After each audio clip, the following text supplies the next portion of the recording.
বিসমিল্লাহির রহমানির রহিম। আসসালামু আলাইকুম ওয়া রাহমাতুল্লাহ। সুপ্রিয় ষষ্ঠ শ্রেণীর শিক্ষার্থীরা, আশা করি তোমরা আল্লাহর অশেষ রহমতে অনেক অনেক ভালো আছো। আজকে আমরা আলোচনা করব তোমাদের গণিত বইয়ের চতুর্থ অধ্যায় বীজগণিতীয় রাশি যে অধ্যায়টি আছে, এই অধ্যায়ের অনুশীলনী 4.1-এর যে প্রশ্নগুলো আছে, আমরা সবগুলো প্রশ্ন এই ভিডিওর মাধ্যমে এক এক করে বুঝে দেওয়ার চেষ্টা করব ইনশাল্লাহ।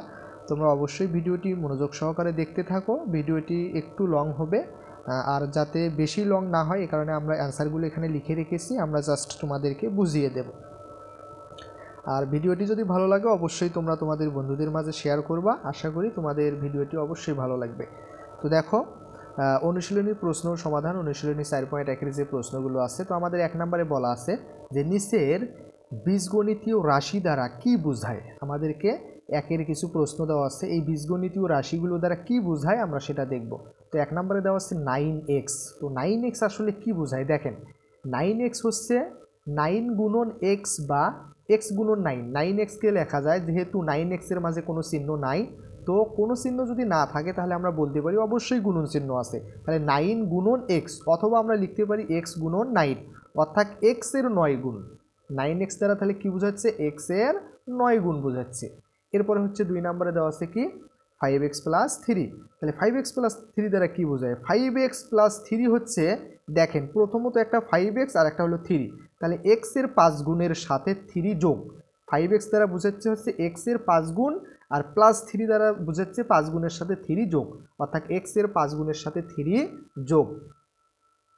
আচ্ছা, এরপরে যদি আমরা 3 নাম্বারটা দেখি, 3a প্লাস 4b, এটা দ্বারা আসলে কি বোঝায় দেখো, 3a প্লাস 4b দ্বারা কি বোঝায়, 3a প্লাস 4b হচ্ছে a এর 3 গুণের সাথে b এর 4 গুণের যোগ। 3a দ্বারা বোঝাচ্ছে a এর 3 গুণ, আর 4b দ্বারা বোঝাচ্ছে হচ্ছে b এর 4 গুণ। তাহলে a এর 3 গুণের সাথে b এর 4 গুণ যোগ, আমরা সেটাই লিখেছি, a এর 3 গুণের সাথে b এর 4 গুণ যোগ, ঠিক আছে, অথবা b এর 4 গুণের যোগ। এরপরে যদি আমরা 4 নম্বর প্রশ্নটা দেখি, 3a গুণন b গুণন 4c, 3a গুণন b গুণন 4c। তোমরা যদি বোর্ড বইটি একটু লক্ষ্য করো তাহলে দেখতে পারবা 4 নম্বরে দেওয়া আছে 3a গুণন b গুণন 4c। তাহলে 3a গুণন b গুণন 4c হচ্ছে a এর 3 গুণ। 3a দ্বারা কি হচ্ছে, a এর 3 গুণ, আর b হচ্ছে যেহেতু একাই আছে তাহলে b, এবং 4c দ্বারা বোঝাচ্ছে হচ্ছে c এর 4 গুণ। এবং এগুলো যেহেতু গুণন আকারে আছে তার কারণে আমরা লিখেছি গুণফল।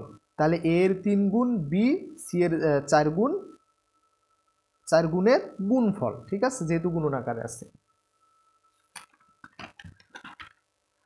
আচ্ছা, এরপরে আমরা যে 5 নম্বর প্রশ্নটি আছে একটু যদি লক্ষ্য করি দেখেন, তো এখানে কি দেওয়া আছে, এখানে দেওয়া আছে 4x প্লাস 5y ভাগ 2। তো এটা দ্বারা আসলে কি বোঝাচ্ছে, 4x দ্বারা কি বোঝাচ্ছে আমরা অবশ্যই বলতে পারতেছি যে x এর 4 গুণ, আর 5y দ্বারা কি বোঝাচ্ছে y এর 5 গুণ। তাহলে যেহেতু তাদের মাঝখানে যোগ চিহ্ন আছে, তাহলে x এর 4 গুণ এবং y এর 5 গুণের সমষ্টি, তাদেরকে যদি 2 দ্বারা ভাগ করা বোঝাচ্ছে, 2 দিয়ে ভাগ আছে, তার কারণে আমরা বলতে পারবো x এর 4 গুণ এবং y এর 5 গুণের সমষ্টির অর্ধেক, ঠিক আছে। এরপরে দেখেন 6 নাম্বারটা 7x মাইনাস 3y ভাগ 4। তো এটা দ্বারা আসলে কি বোঝাচ্ছে, আমরা বলতে পারি 7x দ্বারা বোঝাচ্ছে x এর 7 গুণ থেকে, যেহেতু এখানে বিয়োগ তার কারণে আমরা লিখবো হচ্ছে থেকে, 3y হচ্ছে y এর 3 গুণের বিয়োগফল। তাহলে 7x x এর 7 গুণ থেকে y এর 3 গুণের বিয়োগফলের এখানে যেহেতু 4 দ্বারা ভাগ 1/4, ঠিক আছে। তাহলে x এর 7 গুণ থেকে y এর 3 গুণের বিয়োগফলের 1/4, ঠিক আছে। আচ্ছা, এরপরে যদি আমরা 7 নাম্বার কোশ্চেনটা দেখি, তো দেখেন এখানে কি দেওয়া আছে, x ভাগ 3 প্লাস y ভাগ 2 মাইনাস z ভাগ 5। তো এটা দ্বারা তাহলে কি বোঝাচ্ছে দেখেন, যে এখানে দেখতে পারতেছি যে x ভাগ 3 প্লাস y ভাগ 2 মাইনাস z ভাগ 5 হচ্ছে x কে 3 দ্বারা ভাগ, x ভাগ 3 হচ্ছে x কে 3 দ্বারা ভাগ, এবং y কে 2 দ্বারা, y কে যেহেতু y এর নিচে 2 আছে তাহলে y কে 2 দ্বারা ভাগ করে প্রাপ্ত ভাগফলের সমষ্টি থেকে, তাহলে x কে 3 দ্বারা ভাগ করে ও y কে 2 দ্বারা ভাগ করে প্রাপ্ত ভাগফলের সমষ্টি, এখানে আবার মাঝখানে প্লাস চিহ্ন আছে, তাহলে সমষ্টি থেকে যেহেতু বিয়োগ আছে z কে 5 দ্বারা ভাগ করে বিয়োগ, ঠিক আছে। তাহলে x কে 3 দ্বারা এবং y কে 2 দ্বারা ভাগ করে প্রাপ্ত ভাগফলের সমষ্টি থেকে z কে 5 দ্বারা ভাগ করে বিয়োগ। এরপরে যদি আমরা 8 নম্বর কোশ্চেনটা একটু লক্ষ্য করি, দেখেন এখানে কি দেওয়া আছে 2x minus 5y plus 7z। ঠিক আছে, তো এটা দ্বারা কি বোঝাচ্ছে, দেখেন x এর দ্বিগুণ থেকে, যে x এর দ্বিগুণ থেকে y এর 5 গুণ বিয়োগ করে, এই যে y এর 5 গুণ বিয়োগ করে বিয়োগ ফলের সাথে উক্ত বিয়োগ ফলের সাথে z এর 7 গুণ যোগ। যেহেতু এখানে 7z আছে, তার মানে z এর 7 গুণ এখানে আবার প্লাস আছে, তাহলে 7 গুণ কি হবে, যোগ হবে। x এর দ্বিগুণ থেকে y এর 5 গুণ বিয়োগ করে z এর 7 গুণ যোগ। ঠিক আছে, এরপরে হচ্ছে 9 number 2/3 into x plus y plus z. তাহলে এখানে আমরা কি দেখতে পারতেছি যে এক্স ওয়াই এবং জেড এর সমষ্টির যেহেতু 2/3 আমরা বলতে পারি 2/3। ঠিক আছে, আচ্ছা এরপরে হচ্ছে যে আমাদের 10 নম্বর প্রশ্ন বা এক্স নাম্বার প্রশ্ন। তো দেখেন এসি মাইনাস বিএক্স ভাগ 7, তাহলে এটাকে আমরা কি বলতে পারি যে এসি মাইনাস বিএক্স অর্থাৎ এ ও সি এর গুণফল থেকে বি ও এক্স এর গুণফলের বিয়োগের 1/7, যেহেতু 7 দ্বারা ভাগ, তাহলে এ ও সি এর গুণফল থেকে বি ও এক্স এর গুণফলের বিয়োগফলের 1/7, যেহেতু 7 দ্বারা ভাগ আছে। আচ্ছা এরপরে আমাদের যে 2 নম্বর প্রশ্ন আমরা যদি একটু লক্ষ্য করি, দেখেন খুবই সহজ প্রশ্ন, একটু ধৈর্য সহকারে দেখো, তোমরা অবশ্যই বুঝতে পারবা। 2 নম্বরে বলা আছে X minus X comma minus comma গুণ কমা ভাগ চিহ্নের সাহায্যে লেখো। তাহলে এক্স এর 4 গুণের সাথে ওয়াই এর 5 গুণ যোগ। তাহলে এক্স এর 4 গুণ হলো 4x আর ওয়াই এর 5 গুণ হলো 5y, যেহেতু যোগ তাহলে 4x প্লাস 5y, তাই না। এরপরে 2 নম্বরে কি বলা আছে যে এ এর দ্বিগুণ থেকে বি বিয়োগ। তাহলে এ এর দ্বিগুণ কি হবে 2a, আর যেহেতু এখানে বি বিয়োগ করতে হবে তাহলে নির্ণয় বিয়োগ কি হবে 2a মাইনাস বি, তাই না। এরপরে হচ্ছে যে 3 নম্বরটা দেখেন, আমরা যদি একটু দেখি, একটি সংখ্যার 3 গুণের সাথে অপর একটি সংখ্যার দ্বিগুণ যোগ। তাহলে একটা সংখ্যার 3 গুণের সাথে অপর একটি সংখ্যার দ্বিগুণ যোগ। তো আমাদেরকে এখানে কিন্তু সংখ্যাগুলো বলা নেই, একটি সংখ্যা আমাদের কিছু একটা সংখ্যা ধরে নিতে হবে, সেটা 3 গুণের সাথে অপর আর একটা সংখ্যা ধরে নিতে হবে, সেই সংখ্যাটার দ্বিগুণ আমাদেরকে যোগ করতে হবে। ঠিক আছে, তো দেখেন আমরা কিভাবে সমাধান করতে পারি। তো আমরা এখানে বললাম যে মনে করি একটি সংখ্যা হচ্ছে এক্স যার 3 গুণ হলো 3x এবং অপর একটি সংখ্যা ওয়াই যার দ্বিগুণ হলো 2y। এটা হবে কি দ্বিগুণ, ঠিক আছে, দ্বিগুণ হলো 2y। তাহলে নির্ণয় যোগ হবে কি 3x প্লাস 2y। আচ্ছা এরপরে 4 নম্বরে কি বলা আছে, দেখেন একটি সংখ্যার 4 গুণ থেকে অপর একটি সংখ্যার 3 গুণ বিয়োগ। তাহলে মনে করি একটি সংখ্যা x, যেহেতু সংখ্যা দেওয়া নাই তাহলে ধরে নিতে হবে, মনে করি একটি সংখ্যা x যার 4 গুণ হলো 4x, অপর একটি সংখ্যা y যার 3 গুণ হলো 3y। তাহলে যোগ, যেহেতু বিয়োগের কথা বলছে আমাদেরকে এখানে বিয়োগ, তাহলে কি করব 4x থেকে 3y বিয়োগ করব, অর্থাৎ 4x মাইনাস 3y। এরপরে দেখো যে 5 নাম্বার কোশ্চেনটা আছে, দেখো খুবই মজার কোশ্চেন। এ থেকে আমাদেরকে কি বলা আছে যে এ থেকে বি এর বিয়োগফলকে এ ও বি এর যোগফল দ্বারা ভাগ। তাহলে এ থেকে বি এর বিয়োগফল কি হবে এ মাইনাস বি, আর এ ও বি এর যোগফল কি হবে এ প্লাস বি। তাহলে নির্ণয় ভাগফল কি হবে এ মাইনাস বি ভাগ এ প্লাস বি। তো এটাই হচ্ছে আমাদের অ্যান্সার। খুবই সহজ প্রশ্ন। এরপরের যে কোশ্চেনটি দেখো আমাদের 6 নাম্বার কোশ্চেন, আমরা যদি একটু লক্ষ্য করি, তাহলে এখানে কি বলা আছে এক্স কে ওয়াই দ্বারা ভাগ করে ভাগফলের সাথে 5 যোগ।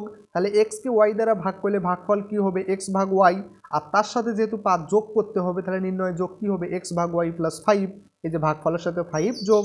ঠিক আছে, এরপরে হচ্ছে 7 নাম্বার কি বলা আছে 2 কে এক্স দ্বারা 5 কে ওয়াই দ্বারা 3 কে জেড দ্বারা ভাগ করে প্রাপ্ত ভাগফলের যোগ, ভাগফলগুলোর যোগ। তাহলে 2 কে এক্স দ্বারা ভাগ করলে কি হবে 2 ভাগ এক্স, 5 কে ওয়াই দ্বারা ভাগ করলে ভাগফল হবে 5 ভাগ ওয়াই। ঠিক আছে, আর 3 কে জেড দ্বারা ভাগ করলে ভাগফল কি হবে 3 ভাগ জেড। তো এদের এখন যোগফল বা সমষ্টি, তাহলে নির্ণয় যোগফল কি হবে 2 ভাগ এক্স প্লাস 5 ভাগ ওয়াই প্লাস 3 ভাগ জেড। তো আশা করি আমরা বুঝতে পেরেছি। এরপরে আমাদের 8 নম্বরে এ কে বি দ্বারা ভাগ করে ভাগফলের সাথে 3 যোগ।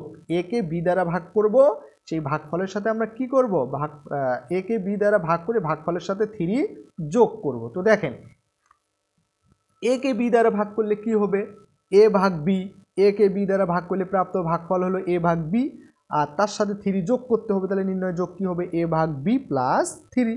ঠিক আছে, এরপরে হচ্ছে 9 number question, I x number, যে পি কে কিউ দ্বারা গুণ করে প্রাপ্ত গুণফলের সাথে আর যোগ।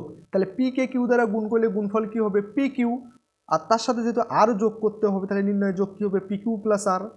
এরপরে হচ্ছে আমাদের 10 নম্বর প্রশ্ন, এক্সকে ওয়াই দ্বারা গুণ করে প্রাপ্ত গুণফলের সাথে 7 বিয়োগ। তাহলে এক্সকে ওয়াই দ্বারা গুণ করলে গুণফল কি হবে? এক্স ওয়াই, তার সাথে এখন কি করতে হবে? 7 বিয়োগ করতে হবে, তাহলে নির্ণয় বিয়োগ হলো এক্স ওয়াই মাইনাস 7। এরপরে দেখেন 3 নম্বরে আমাদেরকে কি বলা আছে? 2x প্লাস 3y ভাগ 4x মাইনাস 5x গুণন 8y। ঠিক আছে, এটা হচ্ছে গুণন চিহ্ন, 5x গুণন 8y। অবশ্যই একটু দেখো, তোমরা বোর্ড বইটি দেখলেই বুঝতে পারবা 5x গুণন 8y। রাশিটিতে কয়টি পদ আছে এবং পদগুলো কি কি? আমরা কি জানি? প্লাস এবং মাইনাস চিহ্ন দ্বারা পদগুলো আলাদা করা থাকে। বীজগণিতীয় রাশির পদগুলো কোন কোন চিহ্ন দ্বারা আলাদা করা থাকে অবশ্যই মনে রাখতে হবে, প্লাস এবং মাইনাস চিহ্ন দ্বারা। তো তাহলে দেখেন এই যে 2x, এটা একটা পদ, কারণ তারপরে প্লাস আছে, তাহলে পদটা আলাদা করা হলো 2x। এরপরে 3y ভাগ 4x, যেহেতু ভাগ চিহ্ন কিন্তু পদ আলাদা করে না। এরপরে কি আছে? মাইনাস আছে, তাহলে 3y ভাগ 4x, এটা একটা পদ। এরপরে হচ্ছে 5x গুণন 8y, গুণনও হচ্ছে পদ আলাদা করে না, তাহলে 5x গুণন 8y, এটা একটা পদ। তাহলে একটা, এখানে একটা 2টা, আর 2x একটা 3টা, তাই না? তো আমরা এখানে বুঝতেই পারতেছি কিন্তু। তো দেখেন তাহলে আমরা এখানে যদি একটু দেখি যে এত রাশিটিতে 3টি পদ আছে, আমরা দেখলাম যে 2x একটা পদ, 3y ভাগ 4x একটা পদ, 5x গুণন 8y এটা একটা পদ। তাহলে পদগুলো কি কি? 2x, 3y ভাগ 4x এবং 5x গুণন 8y। ঠিক আছে, এরপরে 4 নম্বর, রাশির পদ সংখ্যা নির্ণয় করো। তাহলে 7xy রাশিটিতে কয়টি পদ আছে? আমরা জানলাম যে প্লাস এবং মাইনাস চিহ্ন দ্বারা পদগুলো কি করা থাকে? আলাদা করা থাকে। 4 নম্বরে রাশির পদ সংখ্যা নির্ণয় করতে হবে। তাহলে 7xy রাশিটিতে একটি একপদী রাশি, যেহেতু এখানে আর কোনো প্লাস মাইনাস কোনো চিহ্ন নাই। ঠিক আছে, তাহলে রাশিটি একটি একপদী রাশি, অর্থাৎ 7xy রাশির পদ সংখ্যা একটি। এরপরে হচ্ছে 2a plus B, 2a plus B রাশিটির একটি দ্বিপদী রাশি। কেন? আমরা জানি প্লাস চিহ্ন দ্বারা, প্লাস এবং মাইনাস চিহ্ন দ্বারা পদ আলাদা করা থাকে, যেহেতু এখানে প্লাস আছে তাহলে 2 একটা পদ, বি একটা পদ, তাই না? তাহলে 2a, বি দুইটি পদ। ঠিক আছে, অর্থাৎ সুতরাং 2a প্লাস বি রাশির পদ সংখ্যা 2টি। এরপর হচ্ছে 3 নাম্বার। তো 3 নম্বরে কি দেওয়া আছে দেখেন, x minus 3y plus 5z। তাহলে x minus 3y plus 5z রাশিটি একটি ত্রিপদী রাশি, কেননা x একটা পদ, 3y একটা পদ, 5z একটা পদ। তাহলে রাশিটিতে x, 3y এবং 5z 3টি পদ আছে। ঠিক আছে, অতএব রাশিটির পদ সংখ্যা 3টি। এরপরে যদি আমরা 4 নাম্বার কোশ্চেনটা দেখি, এখানে কি বলা আছে? 5a প্লাস 7b গুণন x মাইনাস 3c ভাগ y। তাহলে এটা কি? 5a প্লাস 7b গুণন, এটা হচ্ছে গুণন চিহ্ন, x মাইনাস 3c ভাগ y। তাহলে সমাধান 5a প্লাস 7b গুণন x মাইনাস 3c ভাগ y। রাশিটি একটি ত্রিপদী রাশি। কেন? 5a একটা পদ, 7b গুণন x একটা পদ, 3c ভাগ y একটা পদ। তাহলে এখানে কয়টা পদ আছে? 3টি পদ আছে। তাহলে রাশিটিতে 5a, 7b গুণন x এবং 3c ভাগ y 3টি পদ আছে। এর সুতরাং 5a প্লাস 7b গুণন x মাইনাস 3c ভাগ y রাশিটির পদ সংখ্যা 3টি। এরপরে দেখেন 5 নাম্বার, x প্লাস 5x গুণন b মাইনাস 3y ভাগ c। তাহলে এখানে আমরা যদি দেখতে পারতেছি x একটা পদ, 5x গুণন b একটা পদ, মাইনাস 3y ভাগ c এটা একটা পদ। তাহলে রাশিটি একটি ত্রিপদী রাশি। রাশিটিতে x, 5x গুণন b এবং 3y ভাগ c 3টি পদ আছে। ঠিক আছে, অতএব এত রাশিটির পদ সংখ্যা 3টি। এরপর হচ্ছে ক নাম্বারে দেখেন কি বলা আছে, 5 নাম্বারে কি বলা আছে যে প্রত্যেক পদের সহগ নির্ণয় করো। 5-এর ক এবং খ দুইটা প্রশ্ন আছে, ক নাম্বারে কিছু প্রশ্ন আছে, খ নাম্বারে কিছু। এখন 5-এর ক নাম্বারে বলা আছে যে প্রত্যেক পদের সহগ নির্ণয় করো। এখন সহগ নির্ণয় করতে হবে। সহগ আমরা জানি দুই ধরনের হয়, একটা হচ্ছে সাংখ্যিক সহগ, সংখ্যা সহগ, আর একটা হচ্ছে চলক বা আক্ষরিক সহগ হয়। ঠিক আছে, একটা সাংখ্যিক সহগ আর একটা হচ্ছে আক্ষরিক সহগ। তাহলে 6b যেটা সংখ্যা সেটা হলো সাংখ্যিক সহগ। আর চলকের সাথে যখন কোনো প্রতীক থাকে চলকটাকে তখন আমাদেরকে নির্দিষ্টভাবে বলাই থাকে যে এটা আসলে চলক। ঠিক আছে, ওই চলকটার সাথে যে প্রতীকটা থাকে সেটা হবে তখন আক্ষরিক সহগ। তো আমরা আগে যেহেতু আমাদেরকে শুধু সহগ নির্ণয় করতে বলছে, আমরা একটু দেখি 6b। তাহলে 6b কে লিখতে পারি 6 গুণন b। তাহলে b এর সহগ হচ্ছে 6, যেহেতু 6 গুণন আকার আছে, তাই না? এরপর হচ্ছে xy। তো xy কে লেখা যায় 1 গুণন xy। xy এর সাথে 1 গুণন করলে কিন্তু xy হয়। তাহলে xy এর সহগ আমরা বলতে পারি 1। এরপর হচ্ছে 7b।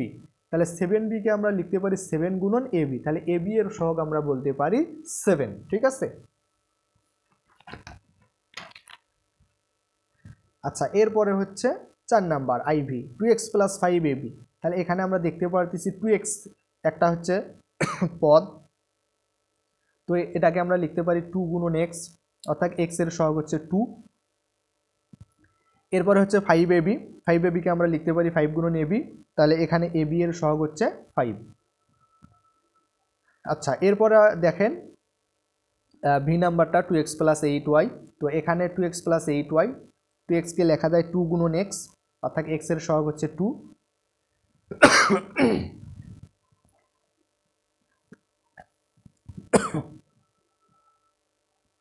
এরপরে দেখেন 8y, 8y কে লেখা যায় 8 গুণন y, অর্থাৎ y এর সহগ হচ্ছে 8, ঠিক আছে। এরপরে হচ্ছে 14y - 4z, তো 14y - 4z, 14y কে লেখা যায় 14 গুণন y, অর্থাৎ y এর সহগ হচ্ছে 14, আর -4z কে লেখা যায় হচ্ছে -4 গুণন z, অর্থাৎ z এর সহগ হচ্ছে -4। অবশ্যই আমাদেরকে এই বিষয়টা ভালোভাবে মনে রাখতে হবে, -4z, যেহেতু এখানে -4z আছে, তাহলে এটাকে আমরা চলকের সাথে সাংখ্যিক সহগটা যে সামনে যে চিহ্নটা আছে, অর্থাৎ সাংখ্যিক সহগের সাথে সেই চিহ্নটা আমরা ধরবো, তাহলে -4 গুণন z, অর্থাৎ z এর সহগ হচ্ছে -4।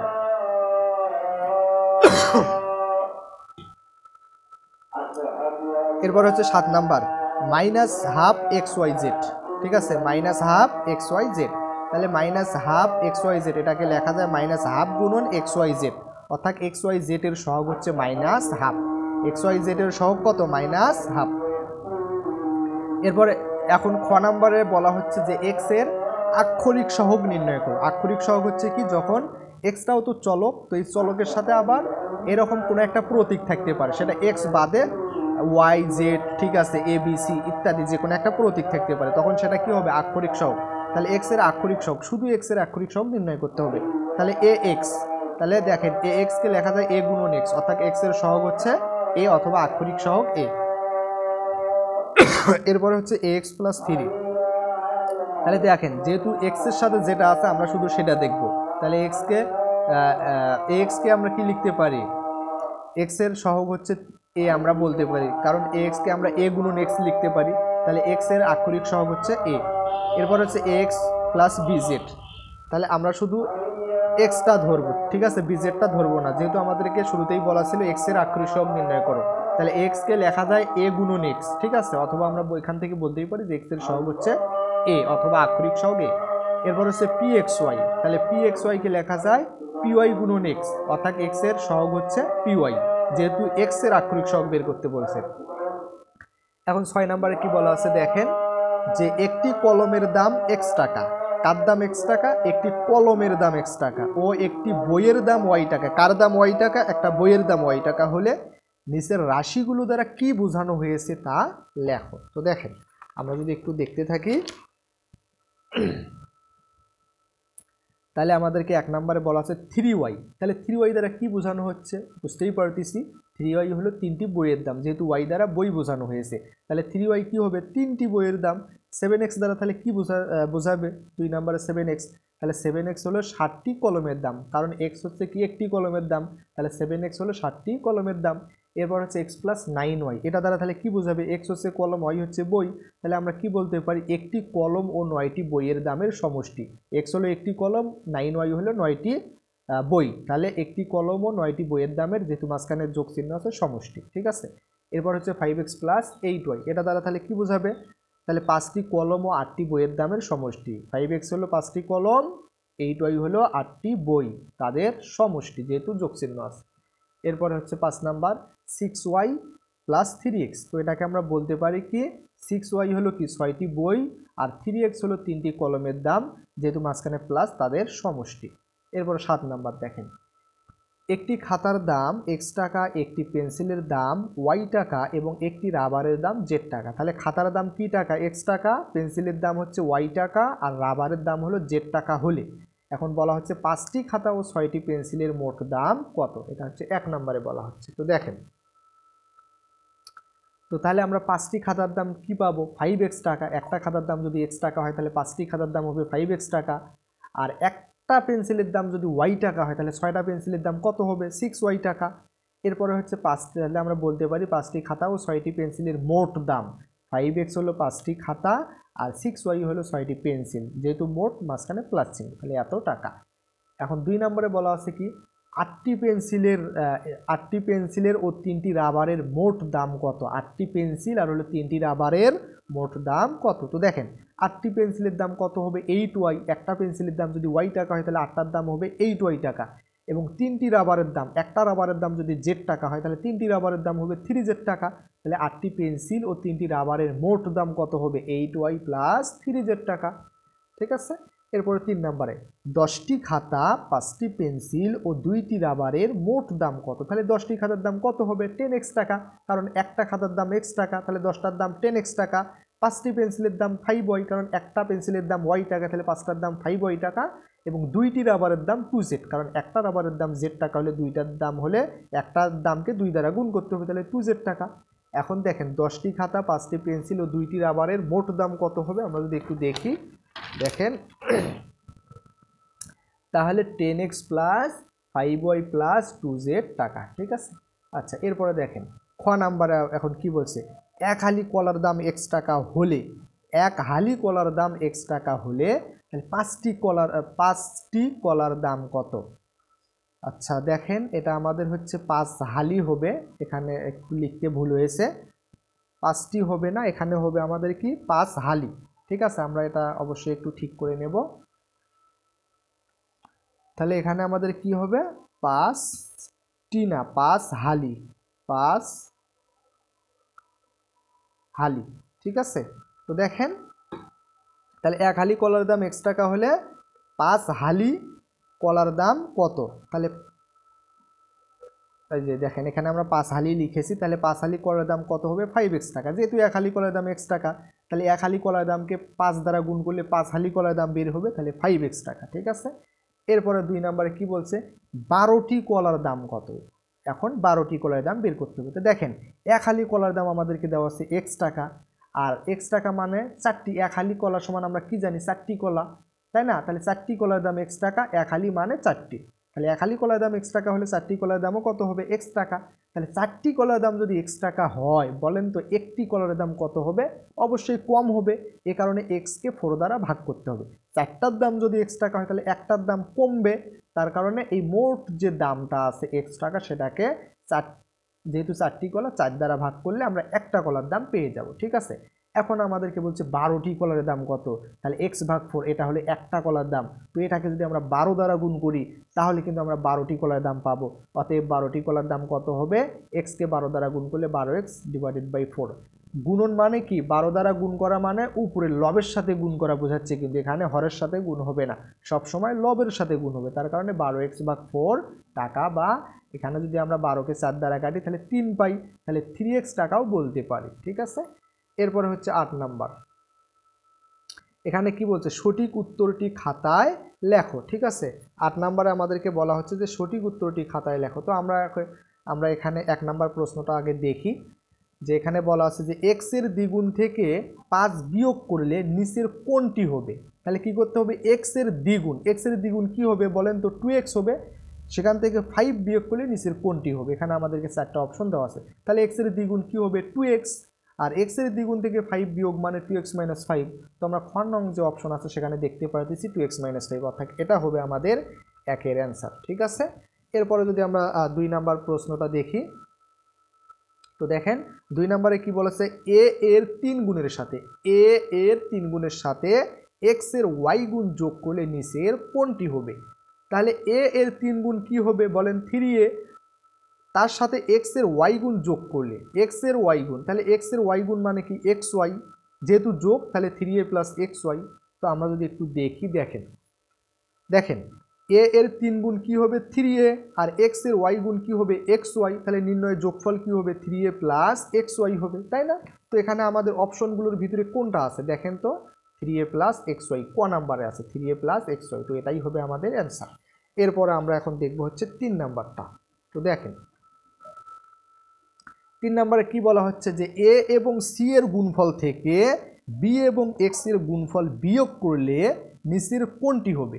তাহলে এ এবং সি এর গুণফল কি হবে? এ ও সি এর গুণফল হবে এসি, আর বি ও এক্স এর গুণফল কি হবে? বিএক্স, তাই না? তাহলে নির্ণয় বিয়োগফল কি হবে? এসি মাইনাস বিএক্স, তাই না? তো এটাই তো আমাদের হবে। তো আশা করি আমাদের যে প্রশ্নগুলো ছিল অনুশীলনী 4.1-এ, তো আশা করি আমরা সবগুলো প্রশ্ন সুন্দরভাবে বুঝতে পেরেছি। তো এরপরও যদি কোথাও কোনো সমস্যা মনে হয় অবশ্যই আমাদেরকে কমেন্টে জানাতে পারো, ইনশাল্লাহ আমরা বুঝে দেওয়ার চেষ্টা করব। তো পরবর্তী ভিডিওর আমন্ত্রণ জানিয়ে সবাইকে ধন্যবাদ। আসসালামু আলাইকুম ওয়া রাহমাতুল্লাহ।